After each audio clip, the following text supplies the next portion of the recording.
നമസ്കാരം. പ്രധാനമന്ത്രി ബെഞ്ചമിൻ നെതന്യാഹുവിനെ യുദ്ധക്കുറ്റത്തിന്റെ പേരിൽ അറസ്റ്റ് ചെയ്യാനുള്ള അന്താരാഷ്ട്ര ക്രിമിനൽ കോടതിയുടെ ഉത്തരവിനെ കുറിച്ചാണ് ഇപ്പോൾ ഏറ്റവും കൂടുതൽ വാർത്ത വരുന്നത്. ഈ ഉത്തരവിനെതിരെ തന്നെ അപ്പീൽ നൽകിയിരിക്കുകയാണ് ഇസ്രായേൽ. അപ്പീൽ തീർപ്പാക്കുന്നതുവരെ തന്നെ പ്രധാനമന്ത്രിക്കും പ്രതിരോധ മന്ത്രിക്കുമെതിരായ അറസ്റ്റ് വാറന്റ് താൽക്കാലികമായി തന്നെ സസ്പെൻഡ് ചെയ്യണമെന്നാണ് അപ്പീലിൽ ആവശ്യപ്പെട്ടിരിക്കുന്ന ഏറ്റവും പ്രധാനപ്പെട്ട കാര്യം. ഇസ്രായേലും ഹമാസും തമ്മിലുള്ള ഗാസ യുദ്ധത്തിൽ യുദ്ധക്കുറ്റം ആരോപിച്ചാണ് നെതന്യാഹുവും അദ്ദേഹത്തിന്റെ മുൻ പ്രതിരോധ മന്ത്രി യോവ് ഗാലന്റിനുമെതിരെ ലോക കോടതി അറസ്റ്റ് വാറന്റ് പുറപ്പെടുവിച്ചത്. ഹമാസിന്റെ സൈനിക മേധാവി മുഹമ്മദ് ദീഫിനെതിരെയും സമാനമായ അറസ്റ്റ് വാറന്റ് പുറപ്പെടുവിച്ചു.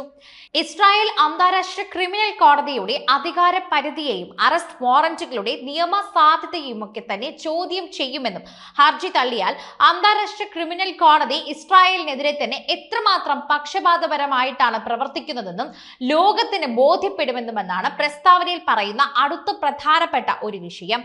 യുഎസും ഫ്രാൻസും നെതന്യാഹുവിനെ പിന്തുണയ്ക്കുകയും വാറന്റുകൾ തള്ളിക്കളയുകയും ചെയ്തിരുന്നതായി തന്നെ മുൻപും വാർത്ത വന്നിട്ടുണ്ടായിരുന്നു. എന്നാൽ യുകെയും കാനഡയും അറസ്റ്റ് വാറന്റ് പാലിക്കുമെന്ന് തന്നെയാണ് അറിയിച്ചിട്ടുള്ളത്.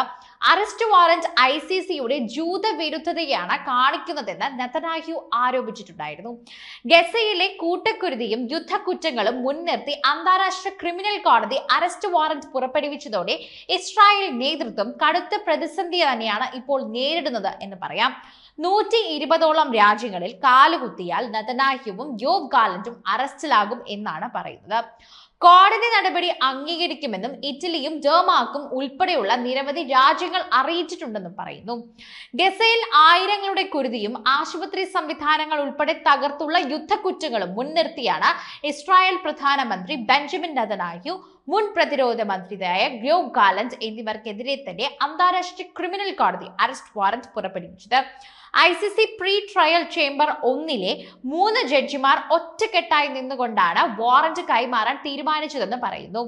ICC പ്രോസിക്യൂട്ടർ കരീം ഖാൻ നേരത്തെ കുറ്റപത്രം സമർപ്പിച്ചിട്ടുണ്ടായിരുന്നു. ഹമാസ് നേതാവ് മുഹമ്മദ് ദയീഫിനെയും അറസ്റ്റ് വാറന്റ് ഉണ്ട്. ദയീഫിനെ കൊലപ്പെടുത്തിയതായി തന്നെ നേരത്തെ ഇസ്രായേൽ അറിയിച്ചിട്ടുണ്ടായിരുന്നു. ഗസ നിവാസികൾക്ക് ഭക്ഷണം, വെള്ളം, വൈദ്യസഹായം എന്നിവ തന്നെ നിഷേധിച്ച നടപടി കൂട്ടമരണങ്ങൾക്ക് ആക്കം കൂട്ടിയതായി തന്നെ കോടതി നിരീക്ഷിച്ചുകൊണ്ട് പറയുന്നുണ്ട്.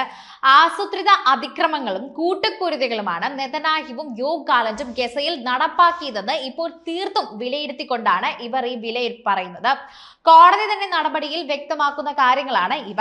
ക്രിമിനലുകളെ കൊല്ലുകയാണ് അല്ലെങ്കിൽ തീവ്രവാദത്തെ നശിപ്പിക്കുകയാണ് എന്ന് പറഞ്ഞുകൊണ്ട് സാധാരണ ആൾക്കാരെ മനഃപൂർവ്വം അവിടെ ഉപദ്രവിക്കുകയാണ് ചെയ്തതെന്നാണ് കോടതിയുടെ നടപടിയിൽ തന്നെ പറയുന്ന ഒരു പ്രധാനപ്പെട്ട കാര്യം.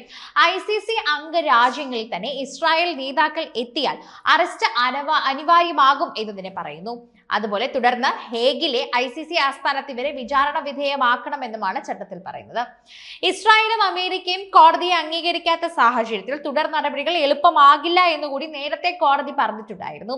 കോടതിയുടെ സ്വതന്ത്ര സ്വഭാവം കാത്തു സൂക്ഷിക്കുന്ന തീരുമാനം നടപ്പാക്കുമെന്ന് ഇറ്റലിയും ഡെൻമാർക്കും ഒക്കെ പ്രതികരിച്ച് രംഗത്തെത്തിയിട്ടുണ്ടായിരുന്നു. കോടതി നടപടിയോടെ തന്നെ ആഗോള തലത്തിൽ ഇസ്രായേൽ കൂടുതൽ ഒറ്റപ്പെടും എന്നതായിരുന്നു ഇതിൽ നിന്ന് കണ്ട പ്രധാനപ്പെട്ട ഒരു വിഷയം. ഇസ്രായേൽ നേതാക്കൾക്ക് അറസ്റ്റ് വാറന്റ് പുറപ്പെടുവിച്ച തീരുമാനത്തെ ഹമാസും ഫലസ്തീൻ കൂട്ടായ്മകളും സ്വാഗതം ചെയ്യുന്നുണ്ടായിരുന്നു. അറബ് മുസ്ലിം രാജ്യങ്ങളിലും നീക്കത്തെ പിന്തുണച്ചുകൊണ്ടായിരുന്നു എത്തിയിട്ടുണ്ടായിരുന്നത്. സെമിറ്റിക് വിരുദ്ധ നടപടിയെന്ന് ഇസ്രായേൽ തന്നെ പേരെടുത്ത് വ്യക്തമാക്കി തന്നെ പറയുന്നുണ്ട്. ഇതിനിടെ ഗസയിൽ 13 മാസമായി ഇസ്രായേൽ തുടരുന്ന വംശഹത്യയിൽ ജീവൻ പൊലിഞ്ഞവരുടെ എണ്ണം 44,000 കവിഞ്ഞു എന്നാണ് പറയുന്നത്. ഗസ ആരോഗ്യ മന്ത്രാലയത്തിന്റെ കണക്ക് പ്രകാരം 44,056 പേരാണ് കൊല്ലപ്പെട്ടത്. ഇതിൽ മുന്നോട്ട് തന്നെ കണക്കുകൾ പോകുമെന്നാണ് ഇവർ പറയുന്നത്. ആയിരക്കണക്കിന് പേരുടെ മൃതദേഹങ്ങൾ കെട്ടിടാവശിഷ്ടങ്ങൾക്കിടയിൽ തന്നെ കുടുങ്ങിക്കിടക്കുന്നുണ്ട്. മറ്റുള്ളവരെ കാണാനില്ല എന്ന് പറഞ്ഞ് അവരുടെ കുടുംബാംഗങ്ങൾ പരാതിപ്പെടുമ്പോഴാണ് അവരെ കുറിച്ചുള്ള അന്വേഷണം നടക്കുന്നത്. എന്നാൽ ഒരു കുടുംബം മുഴുവൻ തന്നെ മരിച്ചു പോയിട്ടുണ്ടെങ്കിൽ അവരെ കുറിച്ചുള്ള കാര്യങ്ങൾ അറിയാൻ വളരെയധികം പ്രയാസകരമായിരിക്കും എന്നാണ് ഗസയും ഒക്കെ പറയുന്നത്. ഗസയിലും ലബനാനിലും ഇസ്രായേൽ ആക്രമണത്തിൽ തന്നെ ഇന്നലെയും 100ഓളം പേർ കൊല്ലപ്പെട്ടിട്ടുണ്ട് എന്നതാണ് കണക്കുകൾ പ്രകാരം തന്നെ പുറത്തു വരുമ്പോൾ പറയുന്നത്.